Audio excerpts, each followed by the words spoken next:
By midnight on the 10th of November 1918, Big Ben had been silent for 4 years and 3 months, while Britain was at war with Germany.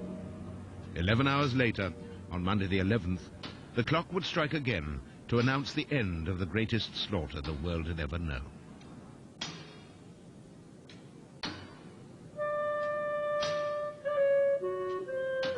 On that day, the survivors and their families would be caught in cross currents of happiness, grief, and confusion.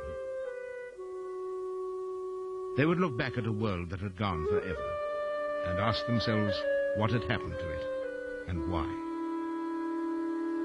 Every town, every village, almost every family had lost someone. They would wonder what kind of world was waiting for them now. All this was 80 years ago.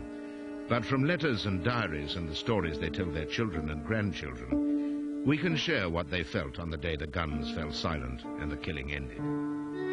We can see how the Great War changed everything. We can see how the world we live in now was born then.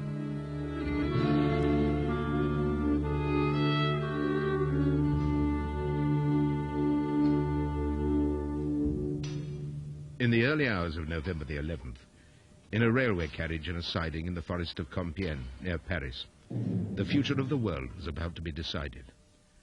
After 3 days of negotiations, the German representatives were facing defeat and humiliation at the hands of the French Supreme Commander, Marshal Ferdinand Foch, and the British First Sea Lord, Admiral Sir Roslin Weems. It is a curious scene in the middle of the forest, raining and leaves falling, and yet there is nothing sad. At any rate for us. The two trains, 200 yards off each other. Stray sentries in blue-grey can be seen amongst the trees. Nothing else in sight.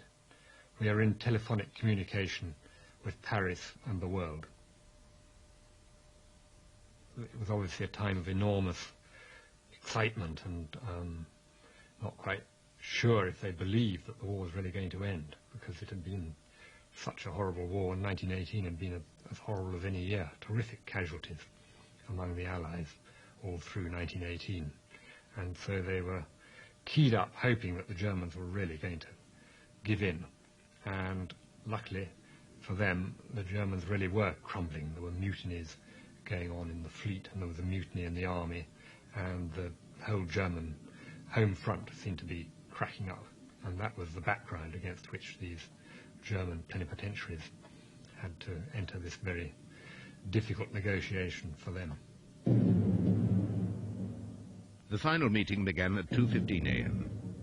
The long list of stiff Allied terms was read out: wholesale surrender of artillery, machine guns, lorries, locomotives, aircraft and ships, and of course withdrawal from all occupied territory. One by one, most reluctantly, the conditions were accepted. One of the Germans, General Winterfeld, wept. Finally, at 5:10 a.m., the armistice was signed. No one shook hands. The Germans then went back to their train, and we dispersed. Having to start for Paris at 7:30 a.m., I thought it was too late to go to bed, and so I went for a walk in the forest, and it was a queer feeling that I had that the war was at last over, and that bloodshed would cease at 11 o'clock. During the next 6 hours, between signing and ceasefire, there was to be no let-up in the fighting, which would continue to the very last minute. Different units heard about the armistice at different times, by field telephone, Morse code, dispatch rider or runner. The signal was also transmitted throughout the day from the Eiffel Tower. Captain Arnold Thompson, Scots Guards and 19th Infantry Brigade, heard the news just after 8 o'clock. I knew what my father was doing at 08:11 on the 11th of November. He was reading this signal here: hostilities will cease at 1100 hours today, November the 11th. Stop. There will be no intercourse of any description with the enemy. Stop. Addressed to all concerned from the 33rd Division, and it was sent at 7:57 on the 11th of November. He felt, because he told me, enormous relief that it was over. He fought as a private soldier and as a junior officer and as a staff officer, so he saw the war from the beginning to the very end. He never made out that it was a glorious and wonderful thing to do, and he described being shelled in the middle of the night. He wished almost anything would happen to remove him from this place, because he felt so terrified and so depressed by this shelling.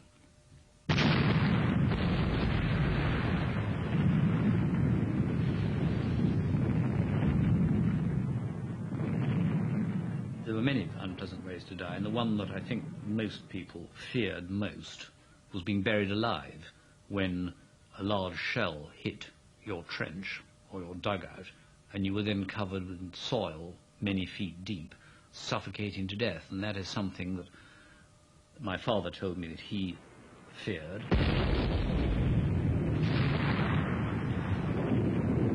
He told me what life in trenches was like.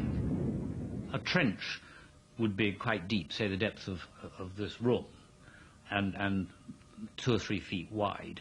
And people lived in what they called dugouts, which were little caves dug into the front edge of the trench, not the back end, because that was where the shrapnel would go. And of course later on they built more sophisticated dugouts where you went down steps into quite large accommodation. But of course it was all below ground.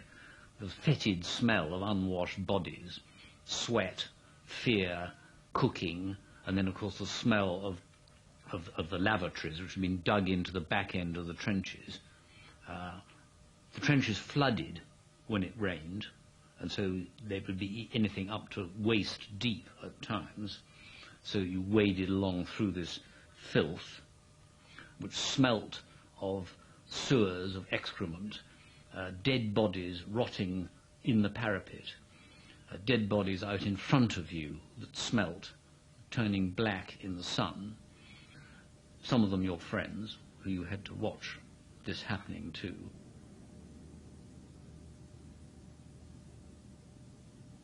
This film shows men of the Lancashire Fusiliers sheltering in a sunken road in no man's land, minutes before going into action. Anyone who's never been into battle before doesn't know what to expect, and therefore they are apprehensive in the sense that they don't know what's going to happen, exactly the same as anybody's apprehensive about anything that they are not sure of. And the one overriding thing in their minds is that they're going to let the side down because they're not going to perform properly. That tends to be the overriding feeling, which is why they do perform well, because they've got that spur. The second, third and fourth times round, you know what it's going to be like. You don't like what you're about to going to have to do. If you're very busy because you're a commander, that takes your mind off it. But if you're a private soldier and haven't really got much to think about except what's coming, then there's this apprehension which is best described by knowing what it's like to stick your finger in the electric plug and then having to do it again and again and again, because that's what you've got to do.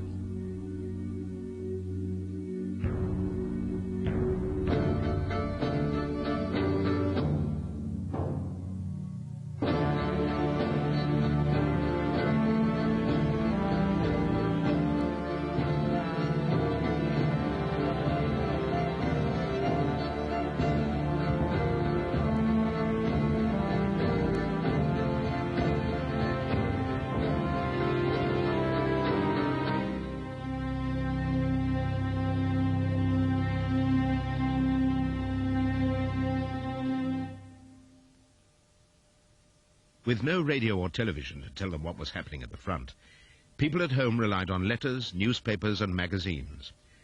Every week for 4 years, the London Illustrated News carried eyewitness reports, photographs and artist impressions of battles.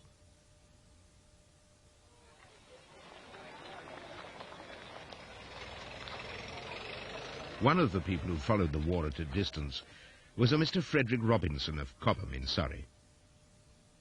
Every day from 1914 to 1918, he studied the newspapers and entered his notes and comments, including the casualty figures, in a war diary which grew to 3,000 pages. November the 11th, 1918, a day never to be forgotten. The day has come at last which we have waited for these long 4 years and 3 months. The horrible thing is over. The last of our enemies is beaten, and her once mighty emperor is a fugitive, and his empire is crumbling to the dust. It is difficult to believe all this, yet it is true. 2 years earlier, Robinson had travelled up to London from Cobham to watch a government-made film called The Battle of the Somme. The film was shot by 2 official cameramen during the build-up and the first day of the battle in July 1916. It was shown in cinemas all over Britain while the battle continued through the summer months. It was a sensation. Londoners cannot go to the front to see the war, wrote Robinson, but the war has been brought to London for Londoners to see. The official war films which are now being exhibited bring home the realities of the war perhaps more than anything else could. You actually see one of the regiments dash over the parapet of their trench, alas, leaving some of their number shot dead before your eyes.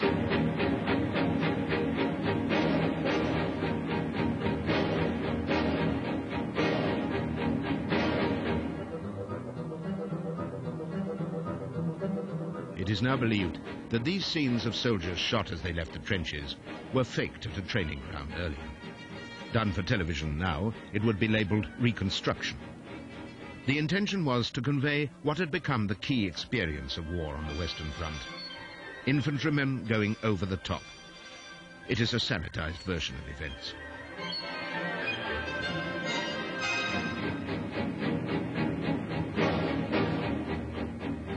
There was genuine documentary footage of the wounded and the dead, and people had never seen anything like it.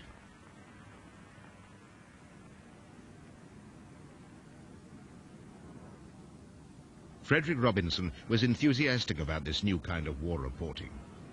All this is for good, he wrote.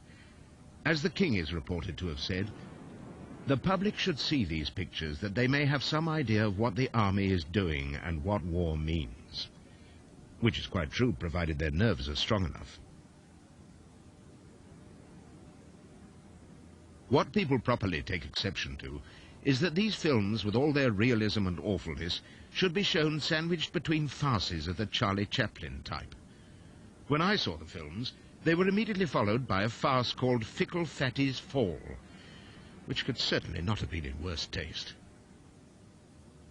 The Battle of the Somme lasted 4 months. It moved the front line a few miles nearer Germany at a cost of 400,000 British casualties. The German casualties were 600,000. This was the nature of the war.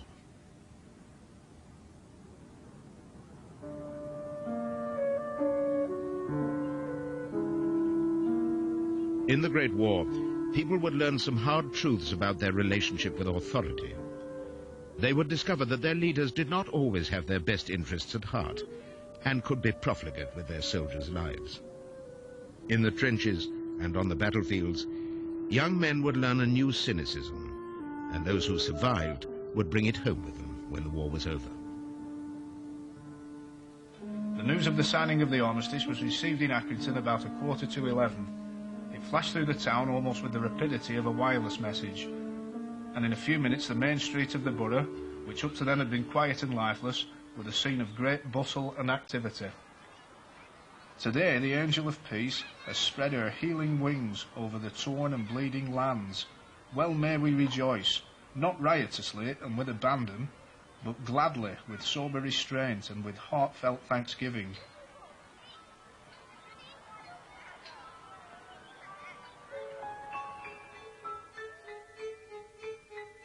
By November the 11th, 1918, almost every family in Accrington had lost a son, a father, a brother. The heart had been torn out of the community 2 years earlier. Like many towns in the north of England, Accrington was encouraged by its dignitaries to form a pals battalion. Pals because the men came from the same area, often worked together, and would therefore fight well together. This seemed a good idea, until the town's battalion was cut to pieces by shrapnel and machine gun.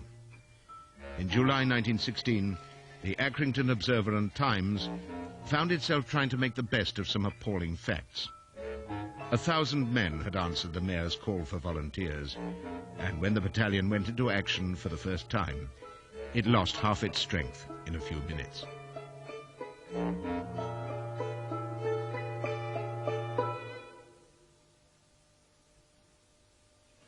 Here's the Accrington Observer from Saturday, July 8th, 1916. That's exactly 1 week after the fateful day when 585 members of the Accrington Pals Battalion were killed or wounded as they went over the top at the beginning of the Somme offensive.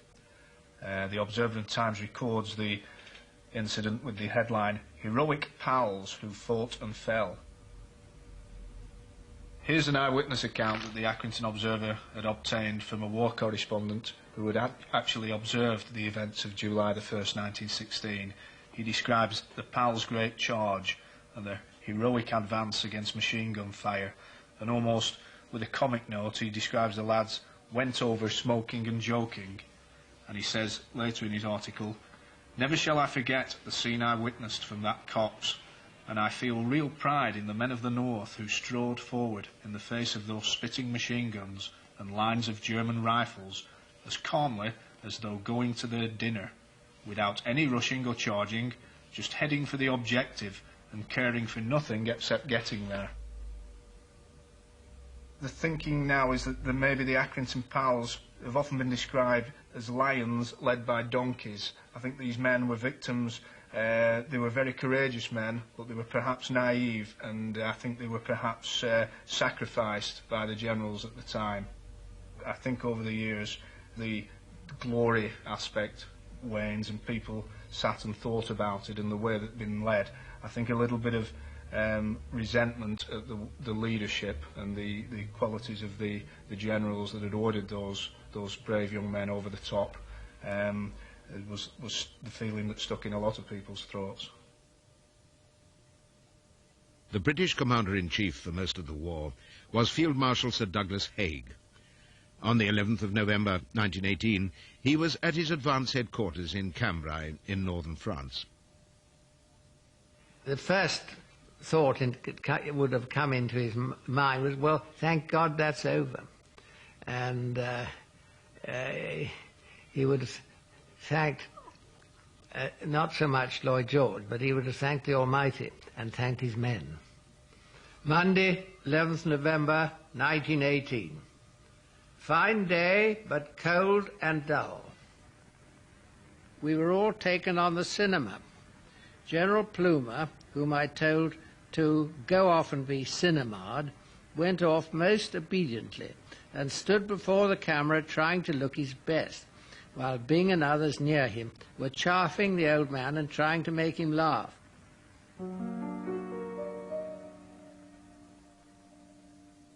Haig had finally defeated the German army, and after the war he would be given an earldom in recognition of his services to king and country. At the same time, he would be vilified by some as Butcher Haig, as a man who unflinchingly sent tens of thousands of men to their deaths on the Somme and at Passchendaele. Haig's diary entry for the 11th of November 1918 makes no mention of either slaughter or victory. I don't think it was that sort of diary. And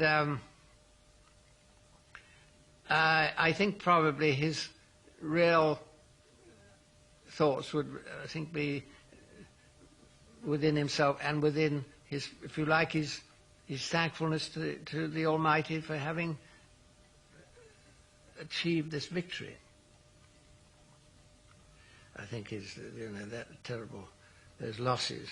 I mean, it must have, but he had to do his job, and his job was to win the battles, and the shame, the sadness, or the tragedy of it was that that he had to fight the battles, and he did it the best he could. The carnage, this terrible firepower, which was available, directed on very, very limited field of fire, which made this carnage inevitable. It was a sort of ghastly situation to be in. for him to be in, and for the men to be in, for everybody to be in. It was too awful, I think. I think people realize that, but I think it's quite unfair that my father should be made a scapegoat and his generals scapegoats for doing their best in this almost unavoidable situation.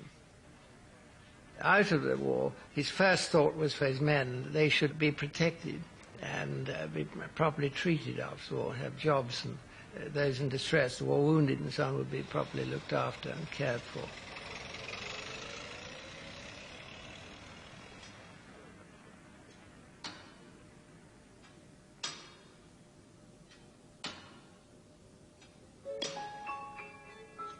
The war ended, for the British at least, exactly where it had begun, at Mons in Belgium. Early on the morning of November the 11th, 1918, Mons was recaptured from the Germans. Captain Charles Edward Montague, former drama critic and chief leader writer for the Manchester Guardian, was there. When the war ended, I had the luck to be at the very place from which the old army was forced to retreat in 1914. It was great when 11 o'clock went and the Belgian civilians crowded into the village square to rejoice. They played Tipperary on the church bells, and we all sang the two national anthems. What luck I've had through it all. Been sniped at a dozen times and splashed with earth and little morsels of shell, and never been scratched. When the war began, Montague was already 47 years old, with a wife and 7 children. But he was determined to enlist. He dyed his hair to look younger, and joined up as a private in the Royal Fusiliers. Now the war was over, he would write a bitter memoir called Disenchantment. The freedom of Europe, the war to end war, the overthrow of militarism, the cause of civilization. Most people believe so little now in anything or anyone that they would find it hard to understand the simplicity and intensity of faith with which these phrases were once taken among our troops, or the certitude felt by hundreds and thousands of men who are now dead that if they were killed, their monument would be a new Europe, not soured or soiled with the hates and greeds of the old. For this, they had willingly hung themselves up to rot on the uncut wire, or wriggled to death, slow hour by hour, in the cold filth.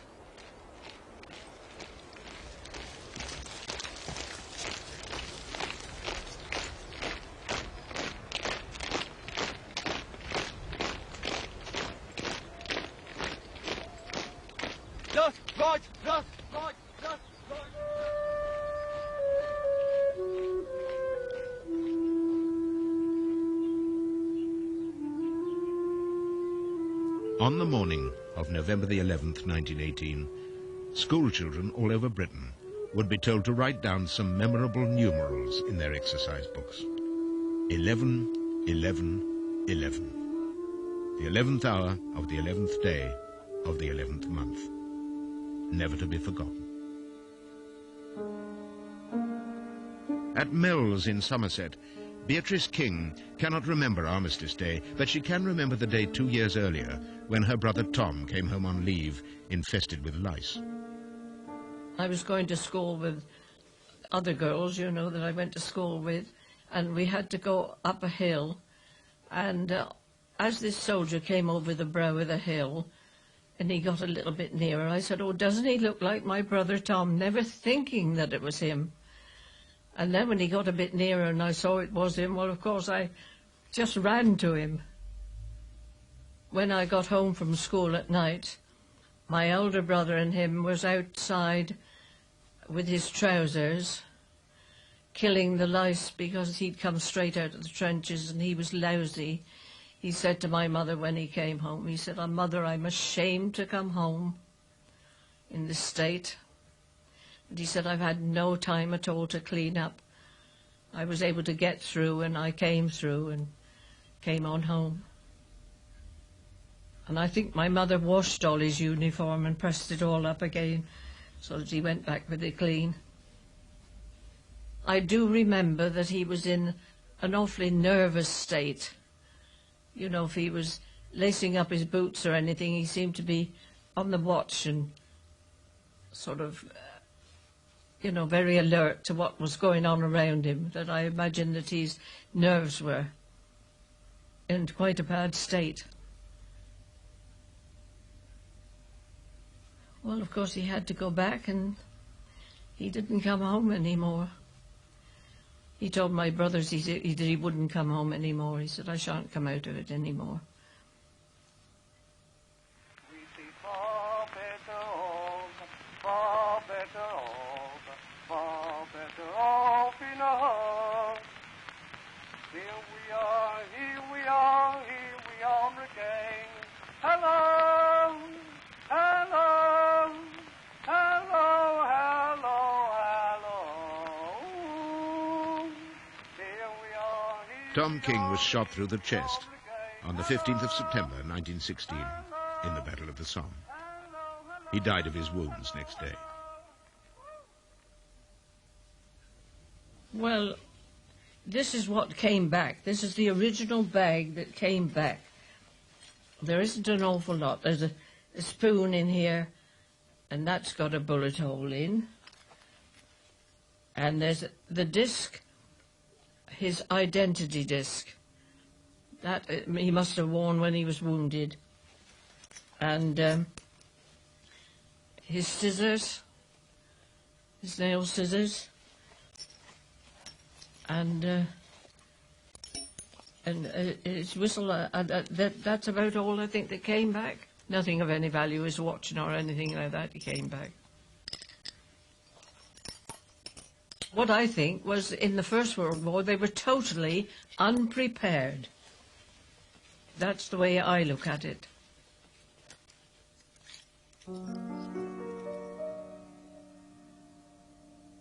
Tom King's brother Charlie was also killed in the war. Their names are engraved on a brass plaque in the church at Mells, together with 5 other men from the village who lost their lives.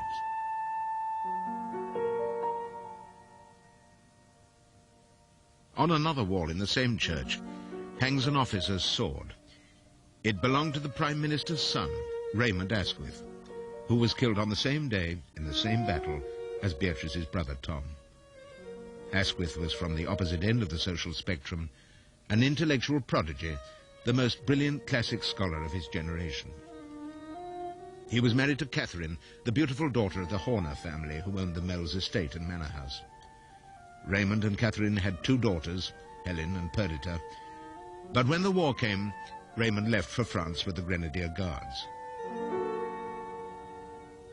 His generation, the more intelligent ones, were rather dissatisfied with their life before the war. They were looking for some motivation. He says somewhere that life is rather barren of motives. And when the war came, they welcomed the opportunity, they didn't welcome the war, but they welcomed the opportunity to do something which they considered was really 100% worth doing. They weren't at all interested in going into business or banking or anything like that. That was considered rather unworthy. They were looking for something that was really satisfying and inwardly rewarding. I think they then took great pride in not being got down by these appalling conditions in the trenches, mud up to your waist and dead bodies floating around all around you. And they did take great pride in, as far as they could, in not letting it get them down. Asquith wrote dozens of letters to his wife and friends, containing graphic descriptions of life and death at the front. Under bombardment, I was relieved to find that I could stand up and watch and say bugger in a perfectly even tone of voice for an hour at a time on each occasion. Some people are shamelessly abject while it is going on. You would hardly believe them human. They lie on their faces in deep yellow mud and scrabble idiotically with their hands like moles trying to scrape their way into the wall of the trench. I used to have a little packet of letters that he wrote to us as children. And I suppose it was the same rather matter-of-fact description of horrors, which didn't strike us as particularly awful. But I think it was part of his sophistication, I suppose, in a way, that he could be so detached, but also very, very loving. Your mother sent me the other day a very nice little story you had written about a widow in the snow. I don't get too many good stories to read out here. There are plenty of widows, but it is the rarest possible thing to see any of them making a snowman. Not for want of snow, either, because we have plenty of that. I went to the top of a hill the other day to see a battle, but it was a very poor sort of battle, and I came away much disappointed. I hear you have lost some of your front teeth. Please grow some new ones again as quickly as possible, because I want you to be exquisitely beautiful, as lovely as the best kind of fairy, when I next come home to see you. But I'm afraid that won't be for some time yet. He was offered various staff jobs, which, needless to say, his family, his wife was desperately keen that he should take something like that. But he wrote very firmly to her, if you knew, something to the effect that if you knew how the people on the staff are despised out here, you wouldn't, leaving their safe lives behind the lines, you wouldn't want me to do that.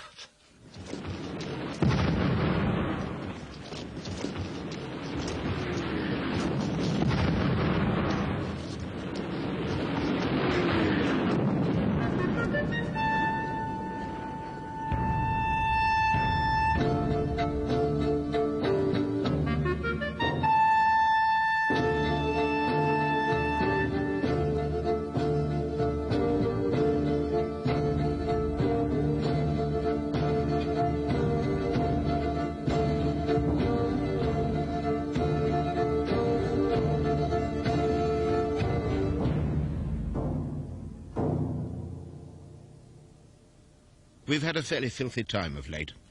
I've lived for a week almost entirely in muck. Another night I was in a much worse place than this. The most accursed, unholy and abominable place I have ever seen. The ugliest, filthiest, most fetid and most desolate. Craters swimming in blood and dirt, rotting and smelling bodies, and rats like shadows, fattened for the market, moving cunningly and licorishly among them. Limbs and bowels nesting in the hedges. The only dugout turned out to be a dirt trap, if not a death trap, awash with sewage and stale eyeballs and other debris. So I spent 2 days on a stretcher in a shell hole. In the gutter, certainly, but looking all the while at the stars with which you have so richly studied my memory. My grandfather was killed in one of these terrible attacks in the Battle of the Somme in the middle of September 1916. And very few people survived. They were almost suicidal, really. And he was shot in the chest by a bullet.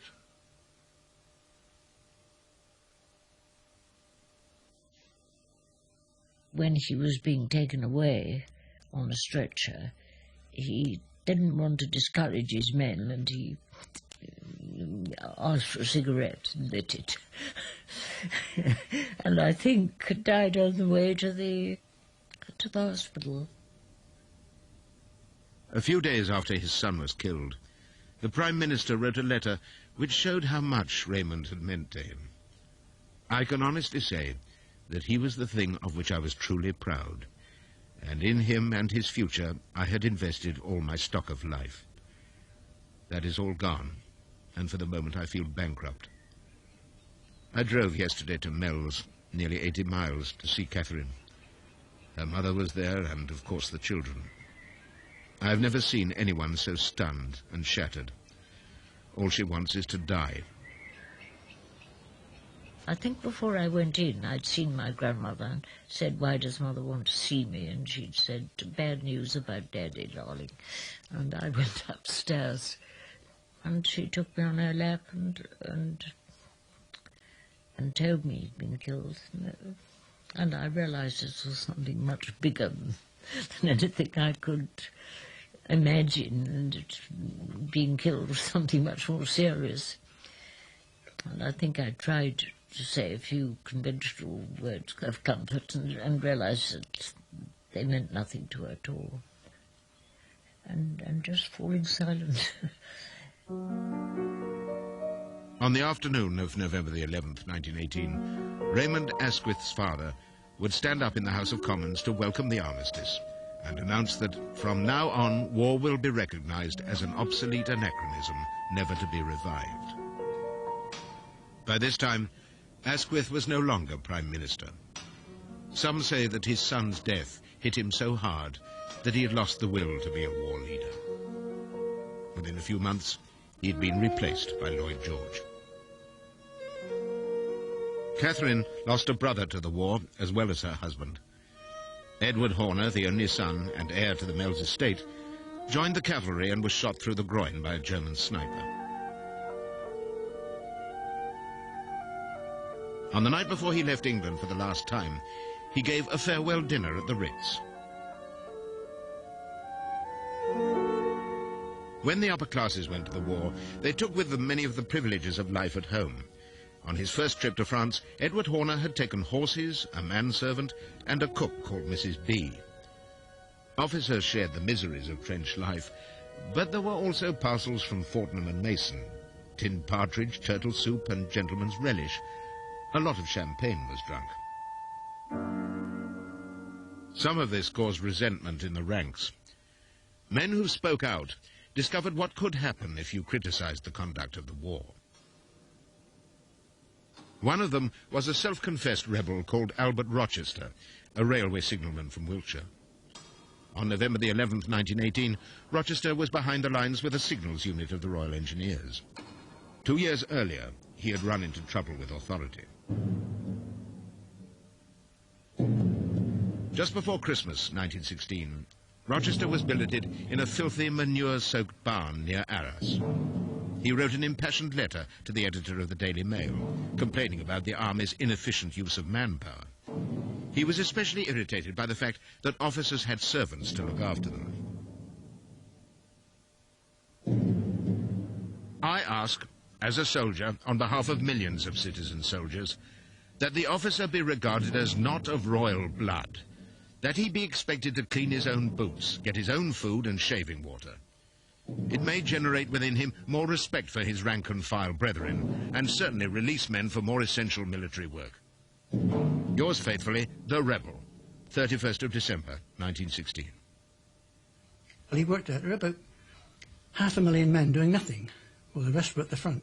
They were military policemen, batmen, servants, grooms, well behind the front, not really doing anything. And so he wrote a letter. He did submit it to the censor. He didn't try and send it direct to the Daily Mail. The censor reported it, and the next thing he knew, he was court-martialed for, what was it, conduct prejudicial to the good order and the service or something like that. I didn't know anything about my father's court-martial until long after he died. He never talked about his experiences in the war.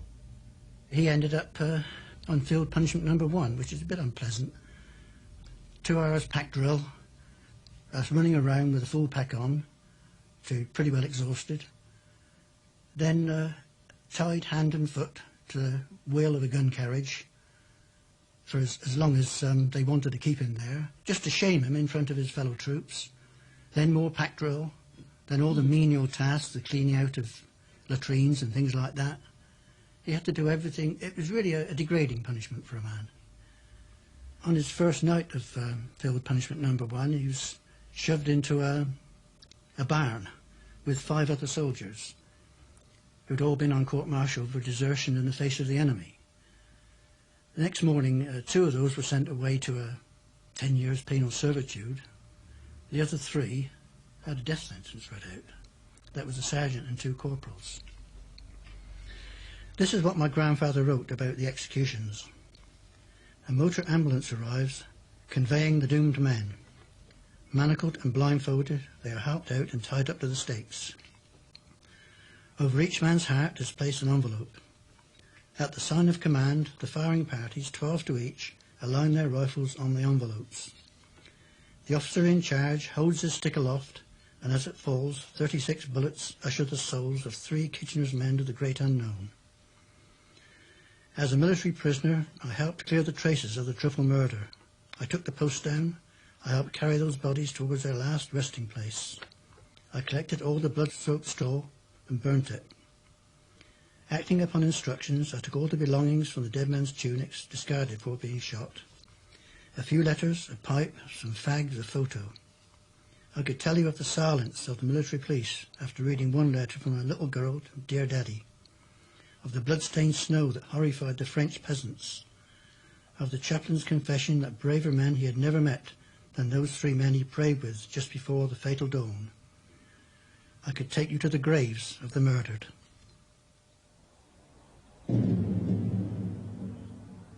The 3 men Rochester saw shot to death at dawn were all soldiers of the Durham Light Infantry. Lance Corporal John MacDonald, found guilty of quitting his post. Lance Corporal Peter Goggins, married, found guilty of quitting his post. Sergeant Joseph William Stones, married with 2 daughters, found guilty of shamefully casting away arms in the face of the enemy. For 75 years, the files on the Great War executions were kept closed. Meanwhile, many relatives were shamed into silence.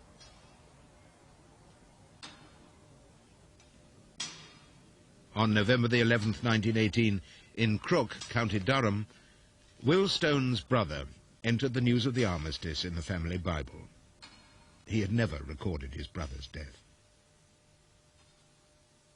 This page of the family Bible lists special events which are thought to be particularly significant for my family. But in all of it, there is no mention of my grandfather's only brother, Will Stones. I knew nothing of the existence of this brave little chap until 2 years ago, when I discovered, while just researching the family tree, that I actually had a great Uncle Will. This is him. And that's all there is. This little memorial thing, and his last letter. And he's absolute dead ringer for my grandfather. How my grandfather could not have mentioned it to me, I still can't quite come to terms with. It's as if he never existed. The shame they must have felt. That says death was instantaneous. And it wasn't. It was the witness of the actual execution, a man called Rochester, the non-biased witness, said each of the 3 were examined by a medical officer who shook his head in each case, and the grisly task, quote, was finished by the officer with a Webley. A Webley's a 45 gun, placed against the head will blow the top of your head off. Despite 12 trained infantrymen at 12 paces shooting each of them, 12 to each, they didn't kill them. They were their friends, they didn't want to kill him. It's sick, it really is awful. The court-martial offence with which Stones was charged was effectively cowardice, that he abandoned his rifle and ran away. Really summing up, the defending officer makes 3 points. 1, he didn't run away. His whereabouts were known to everyone. 2, he didn't cast away his weapon in the face of the enemy. He used it, he rammed it across a trench, because he couldn't fire it, to stop a German advance. And 3, he was acting under orders. The officer that was with him, who was fatally wounded at the time, had said to him, "My God, Sergeant, I've been shot, run back and warn the battalion," which is exactly what he did. I know for a fact, at that point, you have Germans literally 4 yards away from you in a zigzag trench. I had to put my gun down and put my hands in the air straight away and said, "Excuse me, lads, that's it, the war's over for me." That would have been the simplest thing to do, instead of which he risks his life to run back and warn the battalion. And it's all here in black and white. No witnesses to the contrary. The plea is not guilty. The court find guilty, sentence death. This one piece of paper condemns my great-uncle and the 2 corporals to have the brains blown out by the British Army. and it's signed by many levels of seniority, right up into Allenby and Haig as the top dogs in the British Army. I keep looking for some hidden agenda in here, and I think I found it with the letters between generals at the time. This is a quote from Brigadier General O'Donnell. It says, I am doubtful, however, if the evidence is sufficient for a conviction. The battalion, however, has not done well in the fighting line. They suffered somewhat severely from heavy shelling while in the Somme in July 1916. I mean, that's one of the euphemisms of all time. They were decimated. There were just a handful left. They were just blown to bits. It's all in the regimental records. They were very shaky in the advanced trenches before Guillemont in August 1916. They were set up. They went over the top and were just shot to pieces. I am reluctantly compelled, therefore, to recommend that should the finding be confirmed, the sentence be carried out for the purpose of example and to show that cowardice in the presence of the enemy will not be tolerated by the British Army. And there were 306 men shot like this.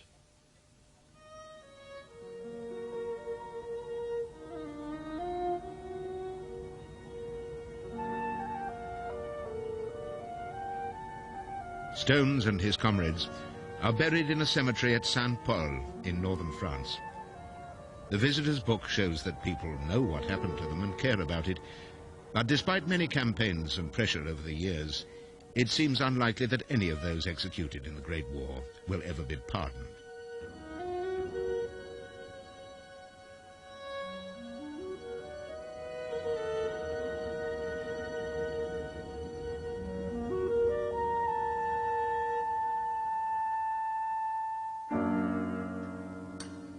Minutes before 11 o'clock on the morning of November the 11th, mechanics from Dent and Company were making sure that Big Ben was ready to strike again for the first time since the beginning of the war.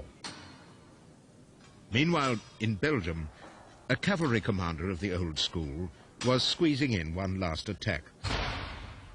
To Winston Churchill from Brigadier General Bernard Freyberg, VC. A line to tell you that I had the most wonderful finish to my war. We heard at 9:15 that hostilities were to cease at 11 a.m. I decided to get in touch with the Boche and raid him with my cavalry and cyclists one last time. We knew he was holding the crossing over the River Dender at the village of Le Cygne. We started at 9:50 and galloped 20 kilometers, rushed his outpost lines at the gallop at 5 minutes to 11, and charged into the village only 9 strong, shooting up the streets with revolvers and chasing Boche around blocks of buildings.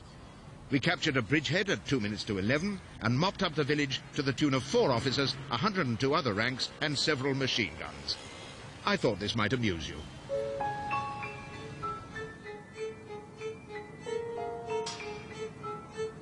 At 11 o'clock, the Great War would end, and the world would begin to see the shape of things to come.